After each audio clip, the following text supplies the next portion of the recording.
Entonces, pues, bienvenidos al Asiento Trasero, el podcast donde cada semana les vamos a contar la historia de algo. Yo soy Fernando Miranda y me acompaña Gabriel Cuervo.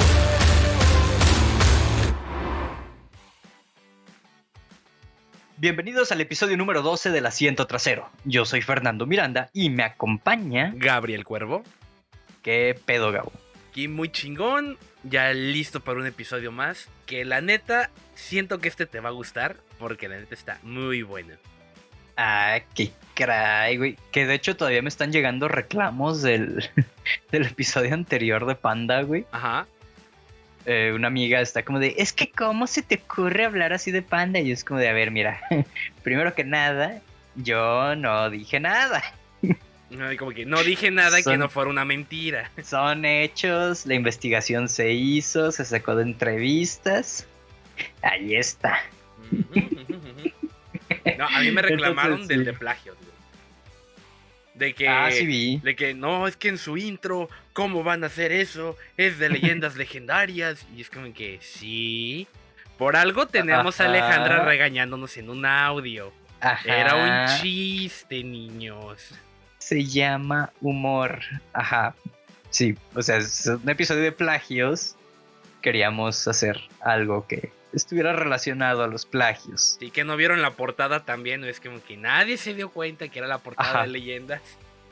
Me siento mal por tener que explicar esto, güey. Sí, yo también, güey. Digo, al rato Es como- van a decir, le copiaron su portada a My Chemical Romance y están hablando de Panda. Y yo, sí.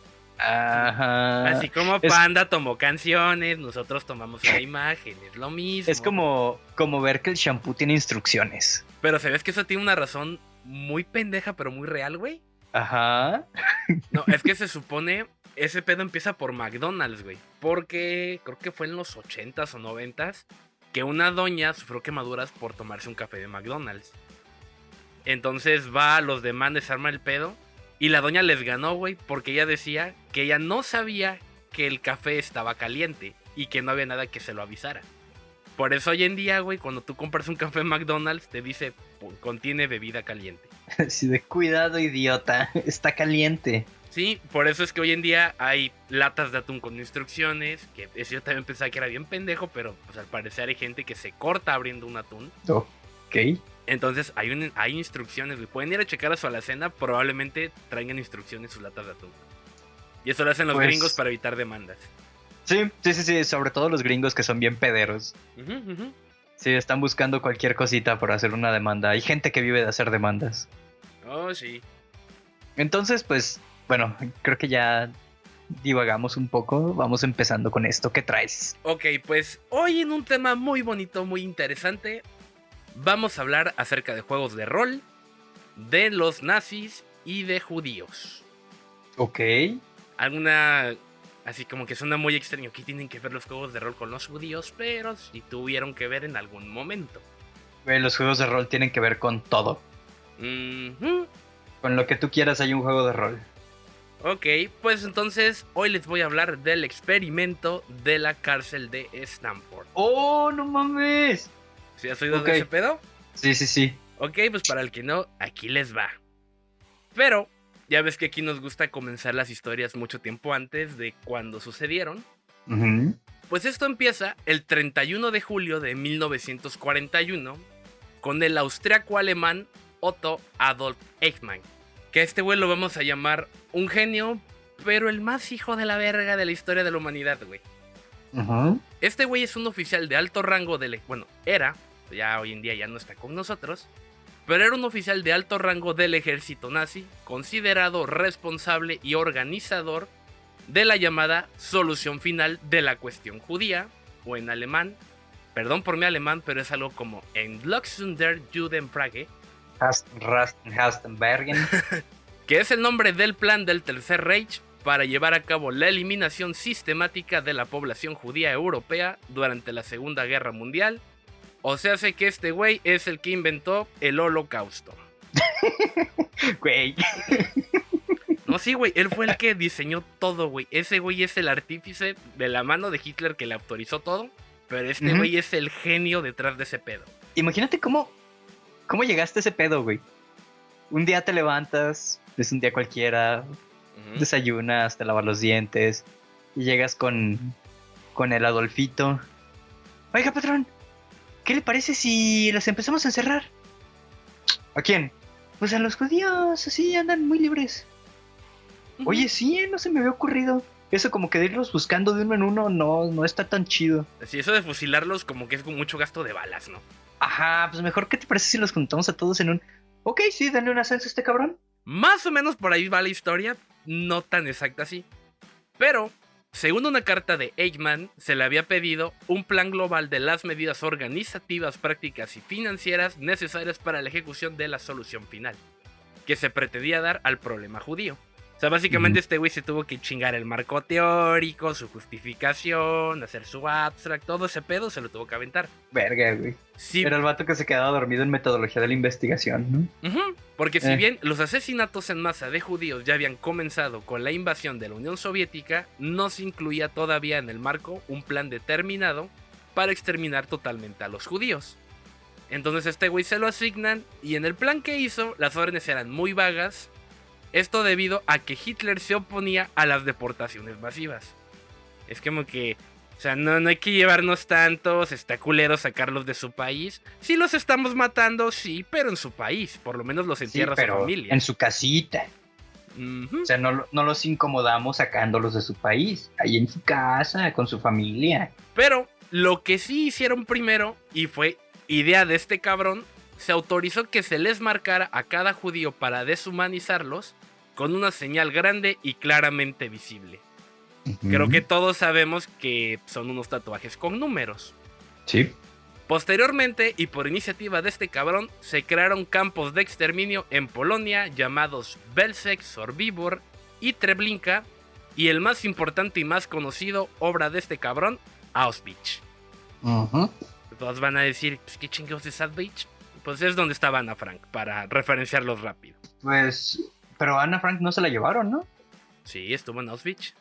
Sí, estuvo en Auschwitz. Sí. Y entonces su diario lo encontraron después de que... Nunca leí el diario de Ana Frank. Es que se supone que en el diario ella cuenta el proceso anterior, o sea, un año antes. Bueno, discúlpeme, tampoco lo he leído tan a fondo, me quedé a la mitad. Siempre fue un niño muy huevón y pésimo estudiante. Pero se supone que ella cuenta todo lo que vive en un departamento encerrada hasta que los encuentran y se la llevan. Y pues se supone que ya quien lo encontró le modificó cosas, hubo un desmadre y un chingo de pleitos con ese libro. Sí, me imagino. Continuando con la historia, para marzo de 1942 en Auschwitz ya se contaban más de 200.000 presos y en Polonia había 310.000, casi todos deportados de Varsovia.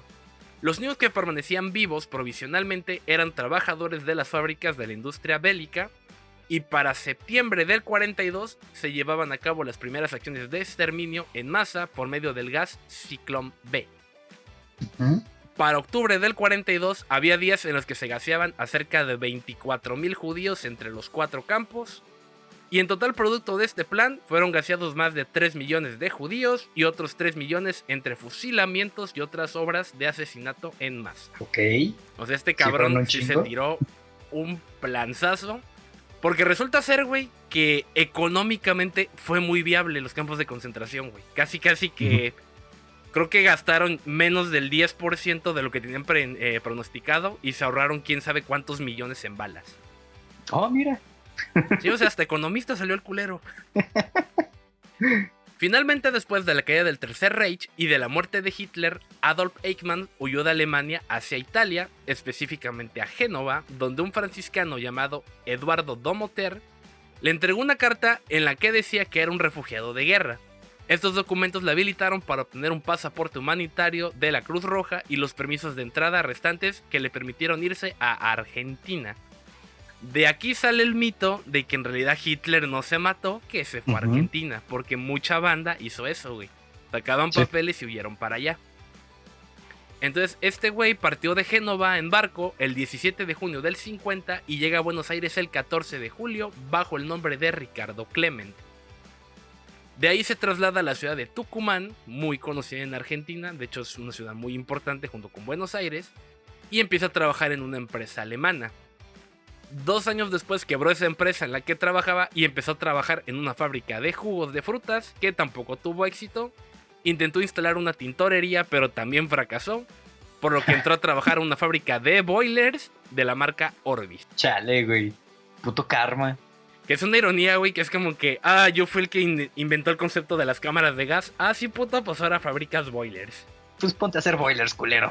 Después se fue a las afueras de la ciudad de La Plata, donde trabajó como criador de conejos de Angora. De ahí para 1959, Mercedes-Benz llega a Argentina y llegó a ser gerente de la planta. Entonces aquí es como que empezó a mejorar su vida. Y todo iba bien para Eichmann hasta que su vecino, Lothar Hermann, un judío alemán que era ciego y vecino suyo, había migrado para Argentina unos años antes. Y lo descubrió por medio de su hija Silvia, una adolescente que tenía amistad con el hijo de Eichmann. La chica platicaba con su papá anécdotas del hogar del señor Clement que él mismo le contaba.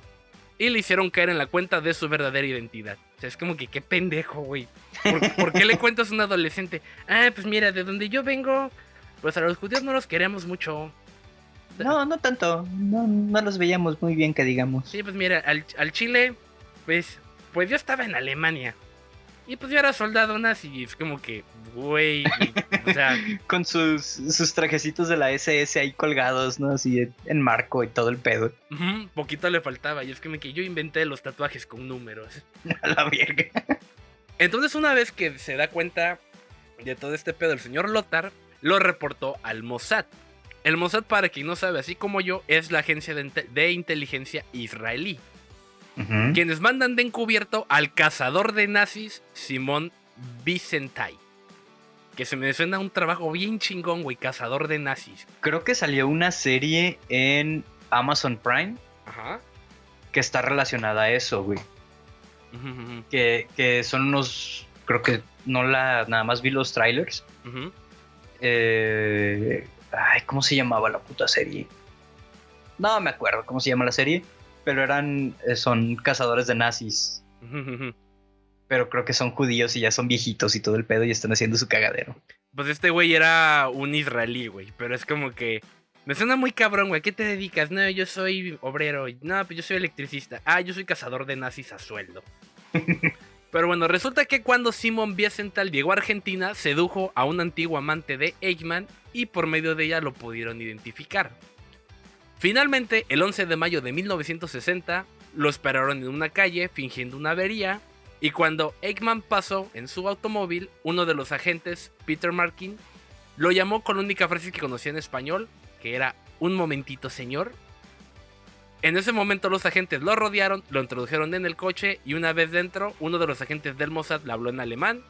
Este güey de volada entendió qué le dijeron, y fue así como que, puta madre, ya me agarraron. Ya valió madres esto. De ahí fue trasladado para ser interrogado a un hotel. Nunca pude encontrar exactamente cuál. Pero en cosa de aproximadamente 15 minutos pasó de decir que se llamaba Ricardo Clement. Luego se equivocó, dijo que se llamaba Otto Henninger. Y finalmente admitió su verdadera identidad, güey. O sea, este cabrón en 15 minutos lo doblaron. ¿Qué le habrán hecho, güey? Como para torcerlo en 15 minutos. ¿Quién sabe, güey? Es que yo soy más como que conozco la cultura mexicana, el tehuacanazo. Un tehuacanazo seguro, güey. Estaban en Argentina. El bombonazo, güey. Ese no me lo sé. Nunca me lo han aplicado. El bombonazo, eso yo lo vi por un estandopero que se llama Paquito Maya. Que el güey estuvo en prisión y cuenta que el bombonazo es que te hacen inflar los cachetes. Y con el puño cerrado te pegan en uno, güey. Y pues del putazo te mareas. Que yo siempre he pensado, güey, que nada más es de culeros lo de inflar los cachetes para que hagas el... Nada más para eso funciona, güey. Porque no hay otra razón para lo que infles los cachetes, güey. Peter Markle confesó más tarde, Eichmann era un hombrecito muy suave, demasiado pequeño, algo patético y bastante normal. No tenía la apariencia de haber matado a millones de los nuestros, pero efectivamente es la mente maestra detrás de la matanza. Ok. Para el 20 de mayo de 1960, el Mossad sacó a Eichmann del país. Lo sacaron drogado, disfrazado de mecánico y con un pasaporte falso, y lo mandaron a Haifa, en Israel. Ya estando en Israel, lo trasladan a Jerusalén, Y ahí Eichmann fue sometido a juicio por un tribunal presidido por los jueces Moshe Landau, Benjamin Halep y Yitzhak Rabek. Su abogado defensor se llamaba Robert Servatius, quien a medio juicio se negó a ayudarlo porque lo culpaba de la muerte de su familia. Ok, Entonces, sí, tiene sentido. Su abogado le valió pito, güey. Es como que, ¿quién es el culero que me lo dieron? No, mátenlo a la verga. Sí, no. Digo, creo que le hubiera ido mejor si le hubieran conseguido un abogado extranjero, güey. Ha de haber sido de esos que te da la corte. Un abogado de oficio, güey. Ajá, de esos de, si no te alcanza, bueno, aquí tienes un pasante, güey. Ándale. Y pues judío también, ¿no? Entonces fue como el de, no, ¿sabes qué, carnal? La neta, ya no me voy a ensuciar las manos por ti, y eso que soy abogado. Eichmann alegó en su defensa, y esto es un dato muy importante y que se vuelve relevante, que todas sus acciones respondían a la obediencia debida a sus superiores, y que estos se aprovecharon de esta circunstancia. Finalmente, el jurado lo declaró culpable de genocidio, y la sentencia fue dictada el 15 de diciembre del 61, se le condenó a morir en la horca con crímenes contra la humanidad. Este juicio también está considerado como la gran causa judicial del Estado de Israel, y la sentencia se cumplió la madrugada del 31 de mayo en la prisión de Ramia. Sus últimas palabras fueron: larga vida Alemania, larga vida Austria y larga vida Argentina. Estos son los lugares con los que más me identifico y nunca los voy a olvidar. Tuve que obedecer las reglas de la guerra y las de mi bandera. Estoy listo, me pueden matar. Jálale. Mátame de una vez, culero. Jálale, sí, muchos huevos. A raíz de todo esto, aparece nuestro segundo personaje llamado Stanley Milgram, que es un psicólogo de la Universidad de Yale, quien al escuchar sobre la historia de Eichmann y de una serie de experimentos para responder a la pregunta, ¿podría ser que Eichmann y su millón de cómplices en el Holocausto solo estuvieran siguiendo órdenes? ¿Se podría decir que todos son cómplices? Entonces lo que hizo fue colgar un cartel en una parada de autobús donde se solicitaban voluntarios para participar en un ensayo relativo al estudio de la memoria y el aprendizaje. Todo esto en el interior de la Universidad de Yale. A la gente que participara se les pagaría $4 por hora, equivalente a unos $28 actuales. O sea que estaba más o menos... Era una buena lana.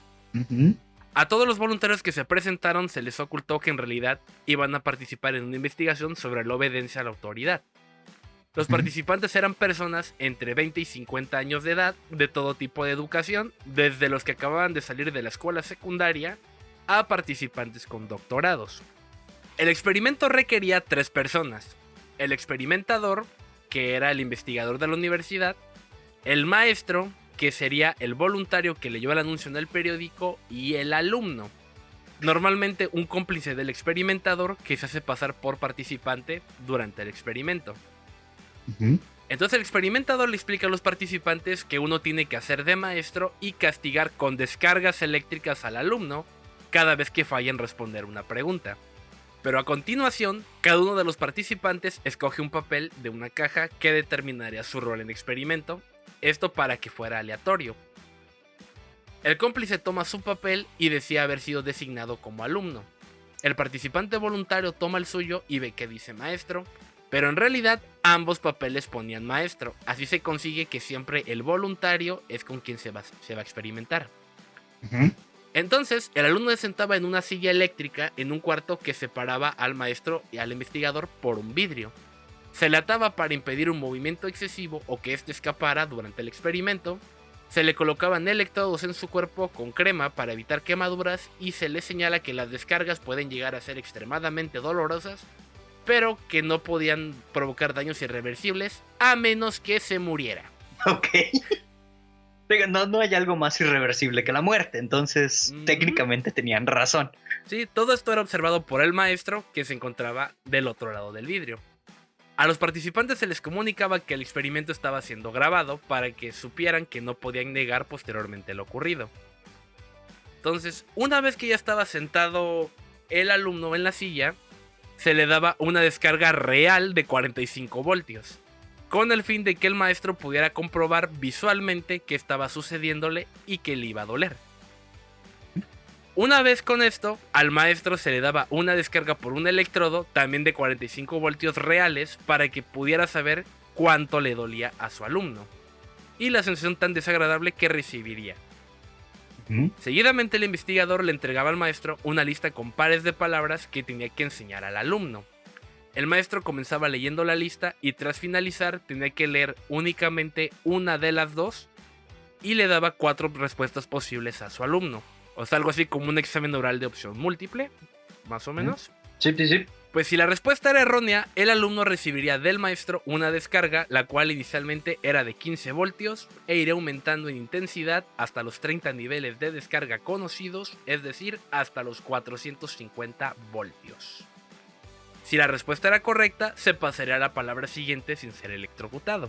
El maestro cree que está dando descargas al alumno cuando en realidad todo es una simulación. El alumno, al ser cómplice, ya sabía cómo simular los efectos de las descargas, es decir, desde que gritara o cómo tenía que aparentar su desgaste físico y mental. Así, a medida que el nivel de descargas aumentaba, el alumno comenzaba a quejarse de cosas como problemas del corazón, mareos, se le pedía que simulara gritar, aullar de dolor y pedir a gritos el fin del experimento. Finalmente, al alcanzarse los 270 voltios, gritaría de agonía y se desmayaría. Lo que el participante o maestro escuchaba en realidad eran grabaciones de gemidos y gritos de dolor. ¿De dónde? De la cárcel de Auschwitz. O sea, había micrófonos en las cámaras de gas, güey. Y de ahí sacaron esos sonidos, güey. Ok. Si el nivel del supuesto dolor alcanzaba los 300 voltios, el alumno dejaría de responder a las preguntas y se producirían ruidos previos al coma. Por lo general, cuando los maestros alcanzaban los 75 voltios, se ponían nerviosos ante las quejas de dolor de los alumnos y deseaban parar el experimento. Pero la autoridad y presión del investigador les hacía continuar. Normalmente, al llegar a los 135 voltios, muchos de los maestros se detenían y se preguntaban el propósito del experimento. Cierto número continuaba asegurando que ellos no se hacían responsables de las posibles consecuencias o de la muerte del alumno que estaba en la silla. Algunos participantes incluso comenzaban a reír nerviosos al oír los gritos de dolor provenientes de su alumno, y hubo algunos que mostraron señas de placer y disfrute mientras los torturaban. Hijos de puta, güey. Si el maestro expresaba al investigador su deseo de no continuar, este le indicaba, según el grado, cosas como: continúe por favor, el experimento requiere que usted continúe, es absoluta y esencialmente necesario que continúe, no tienes ninguna opción, debes continuar. Si después de esta última frase el maestro se negaba a continuar, se paraba el experimento. Si no, se detenía después de que hubiera administrado el máximo de 450 voltios 3 veces seguidas. O sea que ya era como que ya llegaste al máximo, tú síguele dando, ya lo hiciste 3 veces, ahí termina. Ya párale. Y pues, ya estuvo. Y pues aquí es donde todos se cagaron, güey, porque en el experimento el 65% de los participantes, o sea 26 de los 40, llegaron a los 450 voltios 3 veces, y de esos 26, 15 la dieron 4 o hasta 5 veces. Eso es de manita pesada de ¡ay, se me quedó! Sí, güey. Ups. De ahí muchos se sentían incómodos al hacerlo. Todos pararon en cierto punto y cuestionaron el experimento. Algunos incluso dijeron que no les pagaran, pero que pararan. Ya no querían el dinero. Pero ningún participante se negó a aplicar más descargas antes de los 300 voltios. Ok, va. Es por la ciencia, vamos a hacerlo. Este güey está de acuerdo. También le van a pagar sus $4 por hora. Pero ya siento que me estoy manchando. Sí, güey, pero o sea, tenían como que al investigador acá, una autoridad, güey, presionándolo para que siguiera, güey. Y se seguían, güey. Ya por compromiso, por lo que tú quieras, seguían adelante. Eso fue tan extraño porque muchos especialistas pensaban que nadie pasaría del nivel 1 y mucho menos de los primeros 5. Pero los resultados tan altos se volvieron objeto de estudio y aquí el señor gobierno se interesó. Para 1971, o sea 9 años más tarde, la Armada de Estados Unidos arma un equipo de investigadores liderado por el señor Philip Zimbardo de la Universidad de Stanford, quien era amigo y colega de Stanley Milgram, quienes se basaron en los experimentos de Milgram para hacer un estudio donde buscaban una explicación a los conflictos en su sistema de prisiones y en el del Cuerpo de Marines de los Estados Unidos. Entonces esta banda, güey, pues agarra y se junta y empiezan a buscar participantes. Estos fueron reclutados por medio de anuncios en los periódicos. La oferta eran $15 diarios, ya no eran por hora, eran al día, lo que serían unos $90 diarios aproximadamente, por participar en la simulación de una prisión.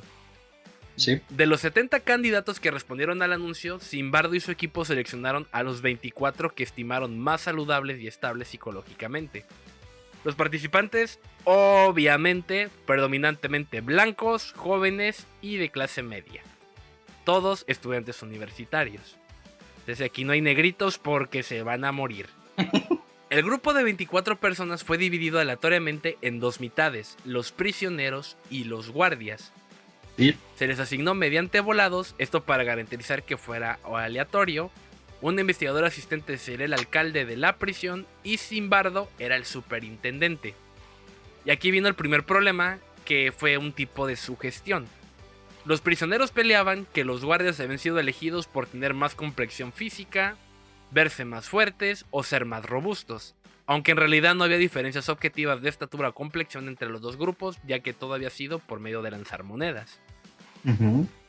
Ya de ahí, los guardias recibieron porras, uniformes khaki de inspiración militar que habían escogido ellos mismos en un almacén militar. También se les proporcionaron gafas de espejo para impedir el contacto visual. Y a diferencia de los prisioneros, los guardias trabajarían por turnos, podrían volver a casa durante sus horas libres. O sea, básicamente era como que ustedes van a chambear de guardias aquí, van a hacer su desmadre. Los prisioneros debían vestir solamente batas y sandalias con tacones de goma, que Zimbardo escogió para forzarlos a adoptar posturas corporales no familiares y contribuir a su incomodidad para provocar la desorientación. Se les designaría por números en lugar de sus nombres, y estos números estaban cosidos a sus uniformes. Digo, como que nos parece un poquito conocido el concepto de los números en el uniforme. Sí. Además debían llevar medias de nylon en la cabeza para simular que tenían la cabeza rapada, a semejanza de los reclutas en entrenamiento. Llevarían una pequeña cadena alrededor de sus tobillos como recordatorio constante de su encarcelamiento y opresión. El día anterior al experimento, los guardias asistieron a una breve reunión de orientación, pero no se les dieron reglas explícitas. Aparte de la prohibición de ejercer violencia física, se les dijo que eran su responsabilidad dirigir la prisión y lo que podían hacer de la mejor forma que creyeran conveniente. Lo único que Zimbardo les dijo fue: pueden producir unos prisioneros que sientan aburrimiento, miedo hasta cierto punto, crear una noción de arbitrariedad y de que su vida está totalmente controlada por nosotros, por el sistema, y que no pueden tener privacidad. Es decir, en esta situación tendremos todo el poder y ellos no tienen ninguno. Este güey se metió en su papel de soy el policía malo. A los participantes que habían sido seleccionados para desempeñar el papel de prisioneros se les dijo simplemente que esperaran en sus casas a que los visitaran. Pero el día que empezó el experimento, sin previo aviso, fueron acusados de robo a mano armada y arrestados por policías reales del departamento de Palo Alto que cooperaron en el experimento. Algunos fueron golpeados, fueron llevados a la fuerza en patrullas, un par fueron gaseados, algunos recibieron electrochoques por resistirse al arresto, y de ahí pasaron un procedimiento completo de detención por la policía, incluyendo la toma de huellas dactilares, la fotografía para ser fichados, y se les leyeron sus derechos. Se lo tomaron totalmente en serio para que fuera más creíble. Sí, güey. Yo imagino al pobre vato que le dieron electrochoques, güey, ya todo puteado y como que, carnal, esto era broma, acuérdate. ¿Y por qué me diste choques? Porque se me olvidó, güey, me metí en mi papel, güey. Perdón, güey, me dejé llevar, lo siento. No te enojes, Manu. Tras este proceso fueron trasladados a la prisión ficticia que se había instalado en el sótano del Departamento de Psicología de la Universidad de Stanford, donde fueron inspeccionados, desnudados, despojados de sus pertenencias, bañados a la fuerza y se le dieron sus nuevas identidades, que en realidad fue darles números y no nombres. Una vez todos ingresados en la prisión, en el llamado día cero, el trato entre prisioneros y guardias fue bastante normal, casi como hospitalario y bastante amistoso. No sucedió fuera nada de lo normal. Pero durante la noche empezaron a haber algún tipo de treguas, la gente empezó a perder la noción de la realidad y se salió de control el experimento muy rápido. El día 1, ya que estaban creándose los grupos internos entre presos, quienes parecían perder el concepto de humanidad, Y posteriormente hicieron un motín para intentar escapar. En un día. En el primer día. Chale. Importante, el experimento tenía que durar 14, güey. En el primer día hicieron un motín. Sí, ok, sí. La respuesta a esto fue una represión agresiva por parte de los guardias, quienes acabaron atacando a los prisioneros, rociándoles con extintores como armas improvisadas. Y posteriormente a eso los guardias se ofrecieron para hacer horas extra, aunque no se les pagaran, y ayudar a controlar la situación. Llegaron a utilizar lanzallamas, golpearlos con cadenas, esto simplemente para reprimir el motín. Y una vez controlada la situación, los prisioneros fueron obligados a ir desnudos, simplemente para humillarles.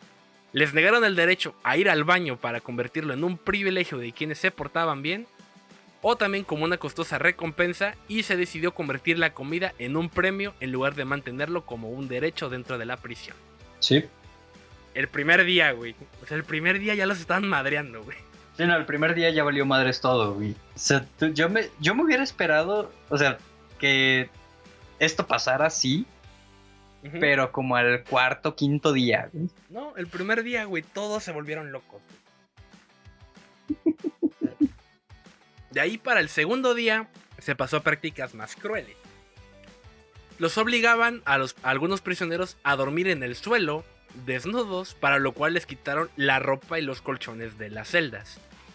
También se les impusieron castigos en forma de ejercicio físico forzado, tener que limpiar retretes con las manos, lo cual es un síntoma claro de que se abrazó rápidamente la humillación gratuita y ya ni siquiera los castigos normales eran suficientes.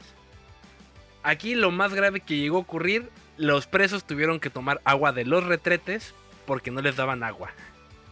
Ok. Para el día 3 inventaron un sistema de castigo muy eficaz y que desmoronó a los prisioneros. Se decidió separar a los prisioneros en celdas para buenos y celdas para malos de forma semi-aleatoria, dando la sensación de que había soplones entre ellos y que se estaban delatando. A partir de ese momento creció la desconfianza entre los prisioneros y que estaban hasta entonces unidos por un enemigo en común, y nació la impotencia. Entonces ya no estaban formando equipos, ya se odiaban entre ellos, empezaron a haber pleitos internos, golpizas entre presos, eran incapaces de reaccionar, ya no podían rebelarse y ya solamente luchaban entre ellos. Sí. Y como dato, esto posteriormente al experimento y como precedente fue usado en las prisiones de Estados Unidos y hoy los conocemos como celdas de aislamiento. Sí, se los rompieron totalmente, güey. Y rapidísimo, fue algo de 2 días. 3 días. O sea, en el primer día se amotinaron. En el segundo los agarraron a putazos. Y en el tercero hicieron lo peor que podían hacer, que era ponerlos en su contra. No, todavía no. Ay, falta, ok. No, todavía se pone peor, güey. Te digo que este pedo se fue muy de la mano, güey. Muy bien. Para cuando llegó el cuarto día del experimento, llegó a los oídos tanto de Zimbardo como del equipo de guardias el rumor de que estaban preparando un plan para huir. Su reacción fue tratar de que el experimento se trasladase a una cárcel real, o al menos a un conjunto de celdas reales, de la policía de Palo Alto. Pero la policía no quiso prestarse para ello y Zimbardo se enfadó mucho por la poca cooperación. Entonces Zimbardo esperó durante toda la noche de la salida tras el rumor de la fuga. Ninguno de los guardias quiso ir a casa, todos se quedaron, estaban buscando la forma de crear armas, ya que no les proveían armas de fuego. Y terminó actuando como un superintendente real, las líneas entre realidad y ficción se estaban difuminando. Sin embargo, algo que se fue percibiendo y que defendió Zimbardo posteriormente al experimento es que cada uno aceptó su papel. Asumió que era parte de un juego de rol incluso tras experimentar condiciones tan duras. Y esto se pudo comprobar cuando cada prisionero se le ofreció la libertad condicional a cambio de renunciar a su dinero. Casi todos aceptaron, luego se les informó que la libertad condicional había sido rechazada y que no les iban a pagar, de todos modos. ¿Sabes qué, carnal? Igual te vas a quedar encerrado. ¿Sí? No hay lana, pero igual te vas a quedar. Verga, güey.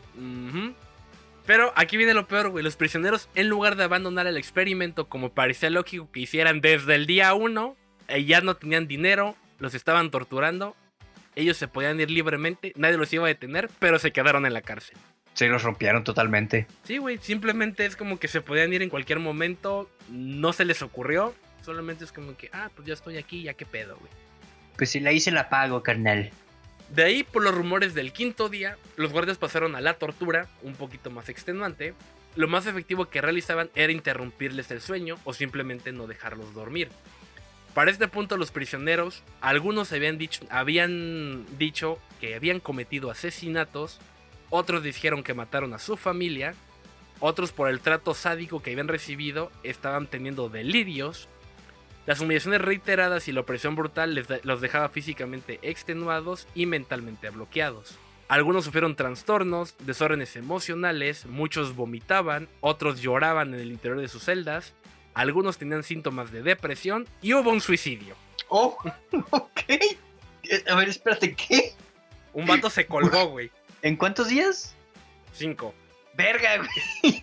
En algunos otros casos se llegó a tener reflejos físicos como salpullido, producto del estrés. Algunos también presentaron algún tipo de demencia, incluido uno que intentó atacar a su compañero de celda. O sea, este pedo ya era un manicomio, ya era una prisión. En 5 días. La comunicación entre prisioneros se hizo tan difusa, pero se oían llantos en las celdas, el estrés y el pánico dominaban, y 2 prisioneros sufrieron traumas tan graves que fueron reemplazados antes que también se mataran durante el experimento. Uno de los reemplazos quedó tan impactado por el trato de los guardias y el sometimiento a sus compañeros que inició una huelga de hambre.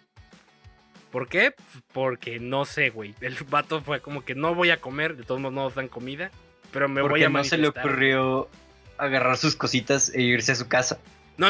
O sea, este fue un güey que entró después, güey. Él ya no entró al primer día, entró al quinto día. Porque sacaron a 2. Eso.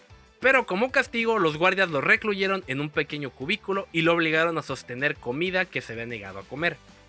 Sus compañeros prisioneros, en lugar de verlo como un recién llegado que había decidido solidarizarse con su durísima situación, lo interpretaron como un alborotador que acabaría causándoles problemas a todos, y se habla de que tuvieron planes de asesinarlo. Insisto, güey, en 5 días. Pero cuando los guardias detectaron la actitud, decidieron usarla en su beneficio.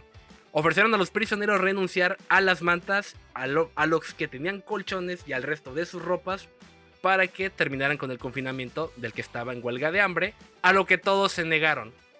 Y explícitamente algunos dijeron, preferiblemente dénnoslo y lo matamos nosotros. Verga, güey. Así de culero, güey.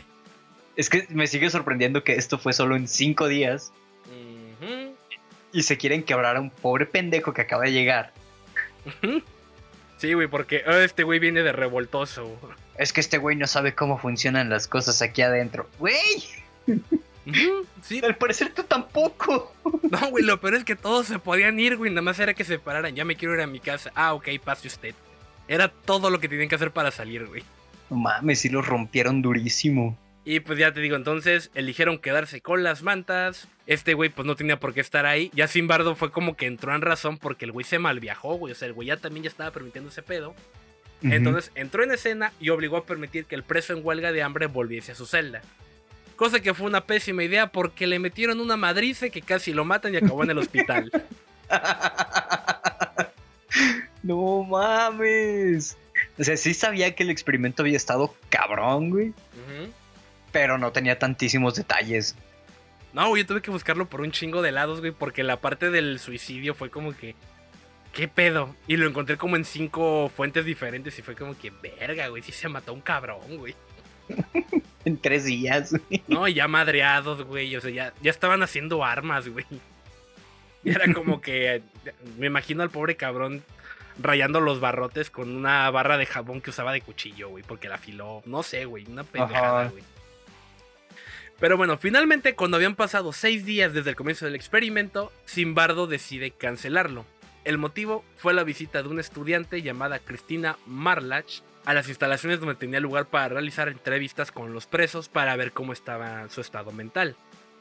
Al recibir al primero, se dio cuenta que tenía delirios, el siguiente se negó a hablar con ella, los siguientes se culpaban a sí mismos de cosas como asesinatos, robos, uno decía que había estado en guerra, otro decía que era un traidor a la patria, entre otros cuantos, incluso alguno dijo que era un asesino serial. Y el que más me gustó, otro de los que entrevistó, dijo que él era Charles Manson. Ok. 6 días les duró el experimento. De los 14 que tenía planeado. Imagínate qué hubiera pasado, güey. No, güey, se mueren todos, güey. O iba a terminar muy violento el pedo, güey, de Mataron a los guardias a cuchillazos con jabones, a madrizas. O sea, ya estuvo muy cabrón, güey.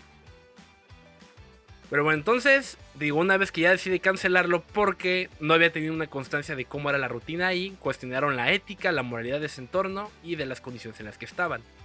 Zimbardo cayó en cuenta de que nadie hasta entonces había cuestionado algo tan evidentemente reprobable, ni siquiera él mismo, ni sus compañeros.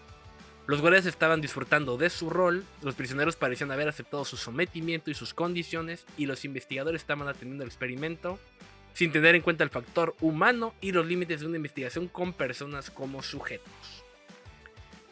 Finalmente, una vez salidos, Zimbardo recibió en total 19 demandas por todo el trato y el maltrato que sufrieron.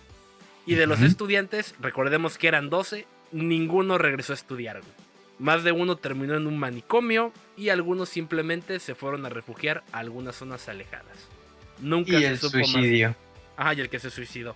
Y en total fueron 26, güey, porque hubo 2 que se salieron y entraron 2, que fue el madreado por la huelga de hambre, güey. Fueron en total 26. Y finalmente, ya una vez eso, la comunidad científica se tomó muy a pecho toda esta situación. A Zimbardo estuvieron a punto de quitarle su cédula o su licencia para ejercer la psicología, pero finalmente se determinó que el experimento, aunque no era replicable, sí dio bastantes datos relevantes acerca del comportamiento humano, por lo cual fue exonerado. Sí. Y eso, mis niños, fue la historia de la prisión de Stanford. Este es un caso que siempre me interesó, güey. De hecho, sacaron película. Hicieron película de este pedo. Por eso, pues, sí lo había conocido. No sabía que tenía sus cimientos en este pedo del Holocausto. Sí, güey. O sea, todo empieza por ahí, güey. De hecho, me iba a aventar un poquito más para hablar acerca de los juicios de Nuremberg, que es cuando juzgan a todos los nazis que ya habían recluido y mataron un chingo, pero fue como que no, vamos a alejarnos de eso, ya nada más vamos a pasar a lo importante. Pero sí, definitivamente es algo muy, muy interesante, güey. Ahora entiendes un poquito más a los otakus cosplayers. Ah, chingado, ¿qué tiene que ver eso? Güey, se meten en su papel durísimo. Y reciben madrizas diario, ¿no? También. Pero sí, güey.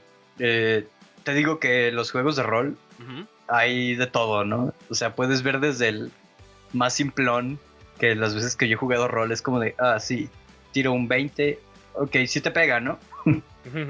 Sí hace daño esa madre, ¿no? Ajá. Sí, pasas por aquí y haces, ok, bueno. Al cabrón que lleva su capita y su disfraz completo. Entonces, es algo que definitivamente pasa. Si aquí creo que se fue a unos extremos muy cabrones. Hubo un suicidio y 20,000 madrizas.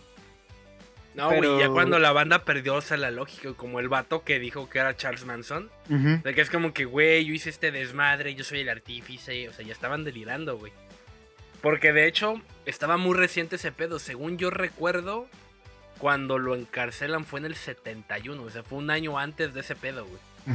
Pero fue así como que, o sea, la banda sí se perdió, güey, digo que ya se inventaban de que, yo maté a mi abuelita mientras dormía. No, yo robé un banco y maté a 10. Yo soy Charles Manson. Yo violaba. O sea, ya la banda ya se está inventando pendejadas, güey. Sí. Pero bueno, es que eso también lo puedes ver incluso dentro de tu mismo comportamiento, güey.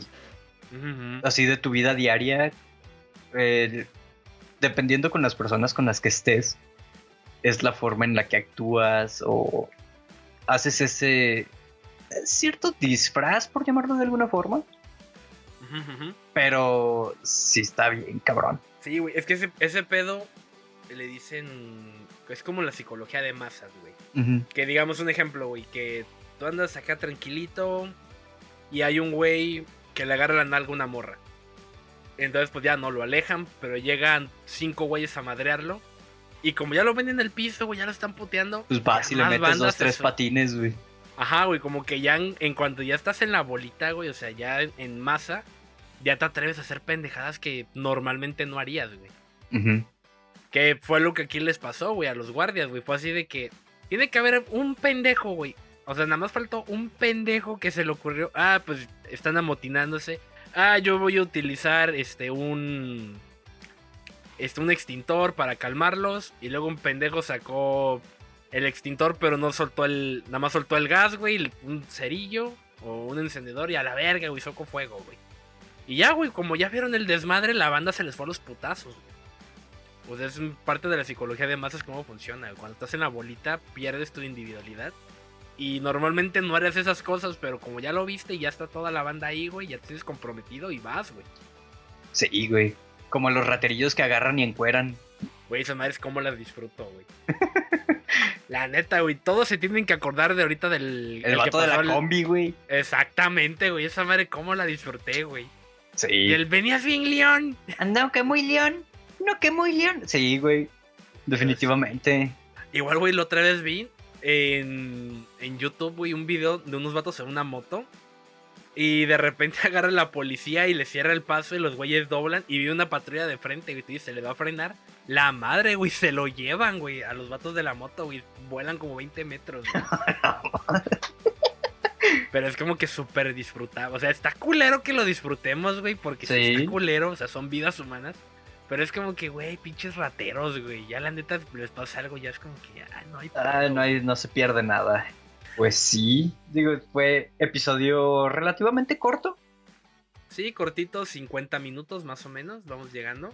Sí, pero pues seguimos trabajando, yo sigo trabajando en estos episodios, güey, que, güey, yo creo que ni cuando fui a la escuela estudié tanto. Te lo creo, güey. Yo a esta madre le he dedicado en escribir a los episodios que me han tocado. Yo creo que más de lo que le dediqué a estudiar en toda mi vida, güey. Sí, güey. Y pues ya te lo dije la semana pasada. Va a ser de 3 episodios porque neta es muchísima información. Muchísima. Y cada vez que le busco le encuentro más y le encuentro más y más. Yo creo que me voy a hacer otro, güey. Antes de estos para despejarme un poquito.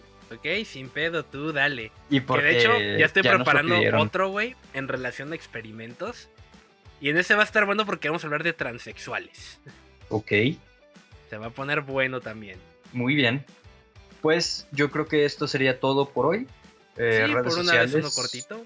Ya saben, en todos lados como @asientopodcast. Y nos pueden escuchar en YouTube. Se me fueron las más. Spotify, Amazon Music, Apple Podcast, Google Podcast, TuneIn, Deezer. Igual ya es como que... De hecho, dato real, busqué hacer un hi-fi, pero no se pueden subir los episodios. No encontré cómo. Pero se puede hacer un hi-fi, ¿no? Ajá, o sea, podemos hacer un hi-fi, pero pues no les podemos subir los episodios, entonces no los pueden escuchar.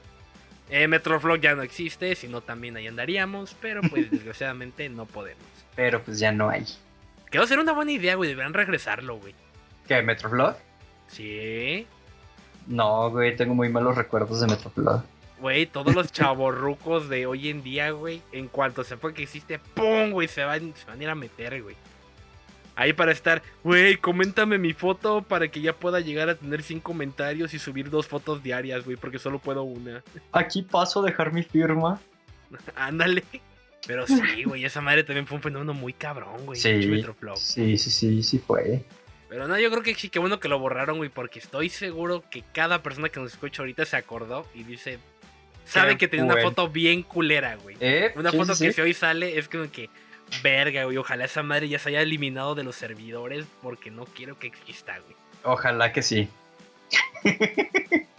Pero bueno, yo creo que por aquí la dejamos hoy. Pues a mí me pueden seguir en Twitter como @FernandoM057. A mí como @Eigabo. Y pues es todo por esta semana. Espero que tengan un excelente fin de semana. Los queremos mucho y bye. Tomen mucha agua, no olviden parpadear. Bye.